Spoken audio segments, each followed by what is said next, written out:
kabar mengejutkan terbesar di ekosistem Solana saat ini. Bukan dari hacker, bukan dari peretas luar, tapi dari orang dalam. Seorang karyawan mencuri hampir $2 juta dari Pump.Fun. Gimana nasib uang user? Dan apa pelajaran terpenting dari drama ini? Kita bongkar habis. Yo, what's up para pejuang airdrop dan pemburu cuan? Selamat datang kembali di Daily Airdrop, channel di mana kita nggak cuma bahas potensi cuan, tapi juga waspada sama potensi boncos. Hari ini kita akan membahas sebuah kasus yang mengguncang salah satu platform paling hype di Solana, yaitu Pump.Fun. Kalau kalian aktif di dunia meme koin Solana, kalian pasti tahu platform ini. Tempat di mana ribuan koin baru lahir setiap hari, tempat di mana banyak orang mencoba peruntungan mereka. Tapi, di balik hingar-bingar itu, sebuah drama kriminal terjadi. Sebuah pengkhianatan yang dilakukan oleh orang yang seharusnya menjaga sistem, bukan merusaknya. Berita ini datang langsung dari proses pengadilan yang sedang berlangsung, jadi informasinya sangat valid. Mari kita selami lebih dalam. Oke, jadi siapa dalang di balik semua ini? Namanya adalah Jared Dunn, seorang mantan karyawan Pump.Fun yang berbasis di Inggris. Sebagai orang dalam, Dunn punya akses yang tidak dimiliki orang biasa. Dia tahu seluk-beluk sistem, dia tahu di mana letak kelemahannya. Jadi, apa yang dia lakukan? Ini bagian teknisnya, tapi akan saya sederhanakan. Di dalam sistem Pump.Fun ada yang namanya Withdraw Authority Private Key. Anggap saja ini adalah kunci brankas digital utama yang punya kuasa untuk menarik semua dana yang terkumpul di bonding curve kontrak pintar platform. Entah bagaimana caranya, dan berhasil mendapatkan akses ilegal ke kunci sakti ini. Setelah kunci ada di tangannya, dia nggak pakai lama. Dia langsung menguras sekitar 12.300 sol dari sistem. Kalau kita konversikan ke dolar saat pencurian itu terjadi, nilainya mencapai 1,9 juta dolar. Gokil!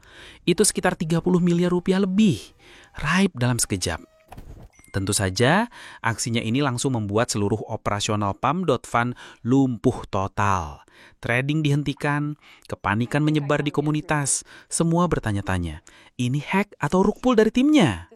Tapi, Dan salah perhitungan. Dia mungkin berpikir bisa kabur begitu saja. Nyatanya, jejak digital itu kejam. Pihak berwenang berhasil melacaknya hingga ke Inggris, dan dia pun ditangkap. Sekarang, Dan sudah berada di hadapan hukum. Dia telah mengaku bersalah atas 2 tuduhan serius, yaitu penipuan melalui transfer elektronik atau wire fraud, dan konspirasi untuk melakukan penipuan. Vonisnya akan dibacakan pada bulan September nanti, dan dia terancam hukuman maksimal 20 tahun penjara untuk setiap tuduhannya. Sebuah harga yang sangat mahal untuk dibayar. Nah, di tengah drama penangkapan ini, ada satu hal yang paling penting bagi kita sebagai pengguna. Gimana nasib dana kita? Disinilah tim Pump.Fun menunjukkan kelasnya. Alih-alih menyalahkan keadaan atau kabur, mereka mengambil langkah yang sangat bertanggung jawab. Pertama, mereka langsung transparan kepada komunitas tentang apa yang terjadi. Kedua, dan ini yang paling krusial, setelah mereka berhasil merelaunch platformnya, mereka mengganti rugi semua likuiditas yang terdampak. Artinya, dana pengguna yang hilang karena dicuri oleh Dan dikembalikan sepenuhnya oleh tim Pump.Fun.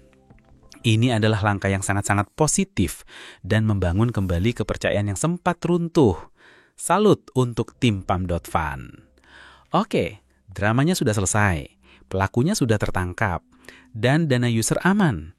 Sekarang, apa pelajaran yang bisa kita petik dari insiden ini? Ada 3 poin penting. Poin pertama, ancaman orang dalam itu nyata. Kita seringkali terlalu fokus pada ancaman dari luar seperti phishing, scam, atau hacker. Tapi, kasus ini adalah bukti nyata bahwa ancaman dari dalam, dari karyawan atau tim inti yang berkhianat bisa jauh lebih merusak karena mereka punya akses dan pengetahuan mendalam. Ini jadi pengingat untuk selalu melakukan riset mendalam di YDR, tidak hanya pada teknologinya, tapi juga pada reputasi tim di balik proyek. Poin kedua, resiko sentralisasi di dunia desentralisasi.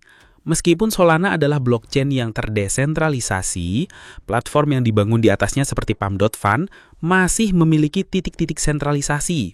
Buktinya, adanya satu private key yang bisa mengontrol dana sebesar itu.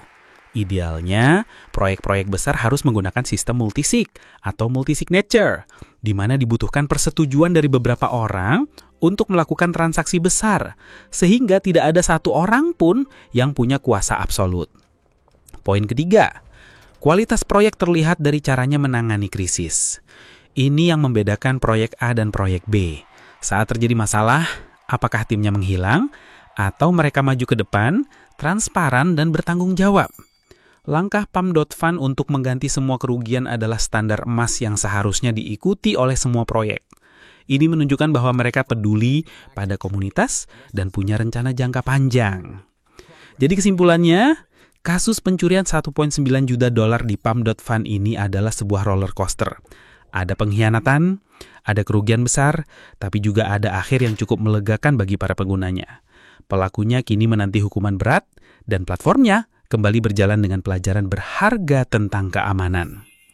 Sekarang saya mau tahu pendapat kalian. Apakah insiden ini mengubah cara pandang kalian terhadap Pump.Fund?